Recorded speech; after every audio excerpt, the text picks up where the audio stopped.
বন্ধুরা, আমরা আবার লক্ষ্মী কুটিরের রান্নাঘরে ফিরে এসেছি। আজকে মোচার তরকারি রান্না হবে। প্রথমে দেখিয়েছিলাম মোচাটা কাটা হয়েছে, এক এক করে কেটে কুচি কুচি করে কেটে নিয়েছি। এবার সেই মোচাটাকে প্রেসারে সেদ্ধ করে নিয়েছি। এটা ঢাকনাটা এখনো খোলা হয়নি। আচ্ছা, এই মোচাটা আমরা দেব বাদাম।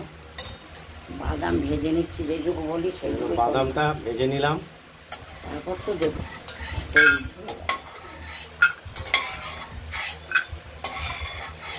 বাদামটা হালকা লাল করে ভেজে নিলাম। এই মোচার মধ্যে দেব আমরা আলু। দেবো তো পরে, এখনই কি দেবো? আলুটা ভাজা, আলুগুলো লাল করে ভেজে নিলাম, ভেজে নিচ্ছি। আমি যা বলবো আলু ভাজা করছি, আলু ভাজা করছি। নুন দেবো, নুন দেবো অল্প করে, অল্প করে নুন দেবো। এটা হলুদ দেবো। এটা ভাজা করে রাখছি। মোচা সেদ্ধ হয়ে গেছে। পরিমাণ মতো নুন হলুদ দিয়ে আলুটাকে ভেজে তুলব। এবার ভেজে নিই, তারপর আবার ঠিক আছে, ভেজে নিই, তারপর আবার দেখাবো। হয়নি এখন একদম পুরো নিরামিষ মোচা। আমরা নিরামিষ খাই যেহেতু শনিবার। আজকে শনিবার, এটা ঢেকে রাখলাম। তুমি কিছুতেই বলবো না। আচ্ছা, এই মোচাতে আমরা যে মশলাটা ব্যবহার করছি দেখতে পাচ্ছেন, শিলে রেখে করে রেখেছি। এটা আমরা শিলে বেটে নেব। আর মোচাটা সেদ্ধ করে নিয়েছি, এটা জলটা সেঁকে নেব।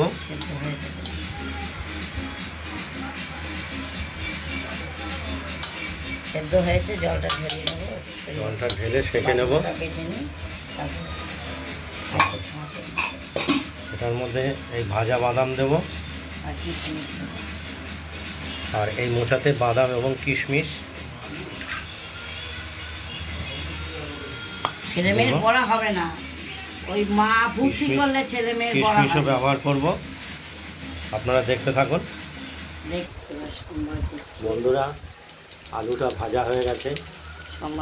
এবার তেজপাতা, শুকনো লঙ্কা, এলাচ, দারচিনি এটা সম্বাদ হিসাবে ব্যবহার করছি। আর কিছুটা সামান্য জিরে দেবো।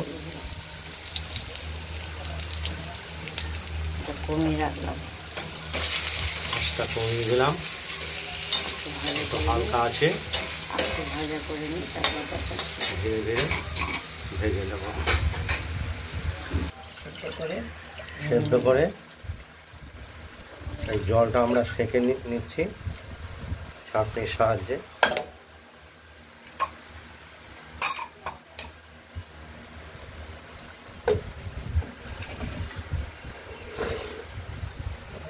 জলটা পুরোপুরি সেঁকে নিলাম। জল দেবো, ঠান্ডা হাতে চটকে দিতে হবে।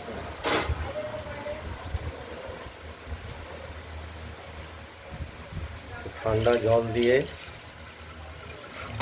মোচাটাকে ধুয়ে ঠান্ডা করে নিলাম এবং ধুয়ে নিলাম।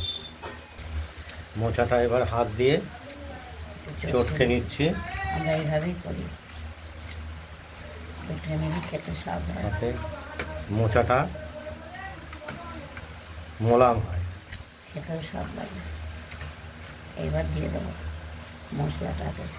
মশলাটা রেখে রেখেছি, মশলাটা কষানোর জন্য দিয়ে দেবো।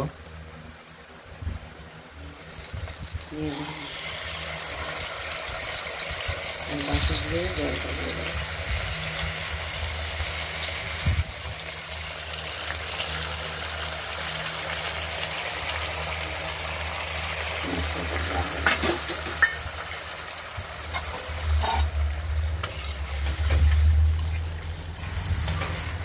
এবার একটু কষা হলে মোচাগুলো দিয়ে দেবো।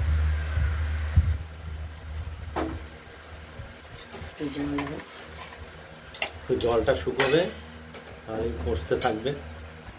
এতে গরম মশলাটাও আমরা বেটে নিয়েছি, এলাচ দারচিনি শিলে, এটাও মোচাতে দেবো। আচ্ছা, মোচাটা মশলাটা প্রায় কষানো হয়ে এসেছে, দিয়ে দিলাম।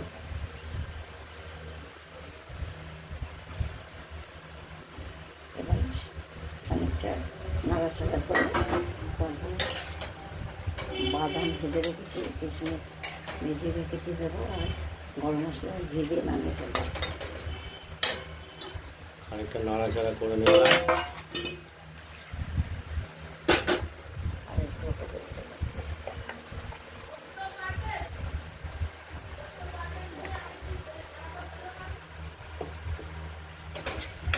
হলুদ দিয়ে দিলাম, মিষ্টি দিয়ে দেবো।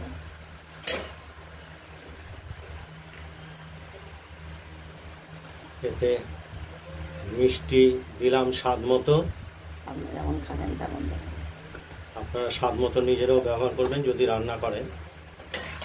এইভাবে রান্না করবেন। এবার এটা ঢেকে রাখবে, ঢেকে রাখবো। আমগুলো সিদ্ধ করবো। এবার গরম মশলাটা, মোচাটা হয়ে এসেছে, গরম মশলাটা দিয়ে দিলাম। গরম মশলা দিয়ে দিলাম।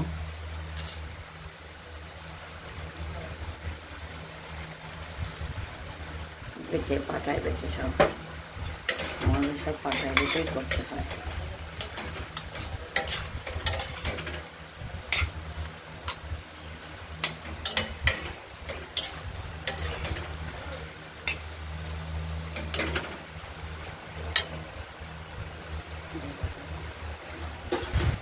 দেবো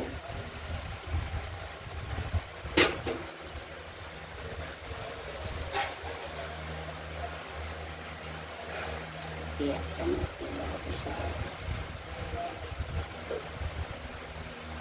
এক চামচ গরম মশলা ঘি দিয়ে দিলাম, খেতে টেস্ট হবে। আপনারা এগুলো খাবেন। আপনারা এরকম করে রেসিপিটা তৈরি করবেন। সেরকম খেতে ভালো লাগে। এটা সম্পূর্ণ নিরামিষ রেসিপি। আজ আমরা নিরামিষ খাই, আর নিরামিষ তৈরি হয়ে গেছে, নামিয়ে হয়ে গেছে, হয়ে গেছে। আর এর মধ্যে কিশমিশ দিয়েছে, আর এর মধ্যে বাদাম ভেজে দিয়ে দিলাম। গুঁড়ো করে দিয়ে দিলাম। এটা এবার নামিয়ে ফেলবো। একটু আলাদা স্বাদের মাত্রা যোগ হলো। কিশমিশ আর আর কিশমিশও ব্যবহার করেছি, এটা আগেই দিয়ে দেওয়া হয়েছে। আপনারা এইভাবে তৈরি করে খেয়ে দেখবেন। এক থালা ট্রাই করে দেখবেন এক থালা ভাত কেমন হয়েছে। ট্রাই করার পর কমেন্টস করবেন, এটা লাইক করে দেবেন।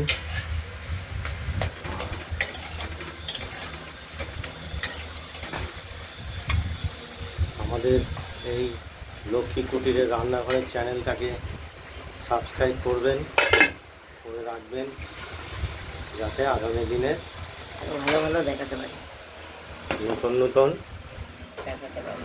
রান্নার রেসিপি দেখাতে আর উৎসাহ পাই, দেখানোর জন্য উৎসাহ পাই।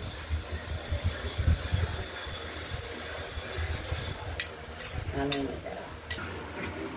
নমস্কার, এখানেই তাহলে। সুস্থ থাকবেন, ভালো থাকবেন, আগের মতো থাকবেন।